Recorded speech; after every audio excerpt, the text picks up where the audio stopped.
Türkmen halkynyň milli lideri, Türkmenistanyň halk maslahatynyň başlygy Gahrman Arkadamyň başlangyçlary esaslandyrylan Gurbanyguly Berdimuhammedow adly näki howannarlyga mätäç şagylara himayet bermek boýunça haýat sahabat galnasynyň serişdeleriniň hasabyna ýurdumyň vilayetlerine we Aşgabat şeherine ýaşaýan saglygyny dikeltmek üçin kömege mätäç şagylaryň Gurbanyguly Berdimuhammedow adly näki çagylar sagaldyş dikelişi merkezine saglyklaryny dikeltmek boýunça geçilmeli işleriň meýnamasyna laýyklykda ýurdumyň Aşgabat şeheriniň Ahal, Balkan, Daşoğuz we Lewap vilayetleriniň çagylary tapgyrlaýyn dikeliş bejergilerini alýar.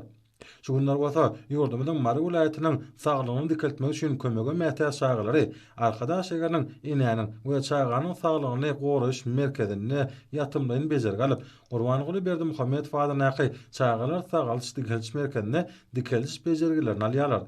Bu bolsa saglygyny dikeltmäge mätäç şagylaryň doly derejeli sagdym bolmaklary we täze okuw ýylyna saglyklaryny berkidip barmaklary uğruna döwlet derejesinde aladylýanynyň nowatdaky sutnamasydyr. Şeýlede Gurbanyguly Berdimuhammedow adly näki howannarlyga mätäç şagylara himayet bermek boýunça haýat sahabat galnasynyň serişdeleriniň hasabyna Halkara Saglyk Merkezleri Müdiriýetiniň Halkara Kardiologiýa Merkezine Doga ýürek kemikleri kesel kesitlemesi bar bolan çağıjyklara yerli hünärmenler tarapyndan kardiohirurgiki operasiýalary üstünlikli amala aşyrly. Operasiýa bejergiden soňra çağılaryň ýagdaýy kanagatlanarly.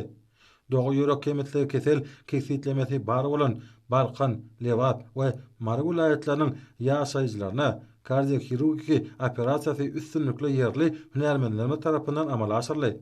Operativ bejergilerden soňra çağılaryň ýagdaýy kanagatlanarly. Saglygyny dikelden çağılary we olaryň enatalary ýurdumyzda çağılaryň saglygy we bagtyar ýaşaýyşy uğruna äger türlü işleri amala aşyrýan Türkmen halkynyň milli lideri, Türkmenistanyň halk maslahatynyň başlygy Lukman Arkadamyň we hormat prezidentimiz Arkadaly Gahrman Serdalymyza alkyş hem hoşallyk sözlerini aýdýarlar.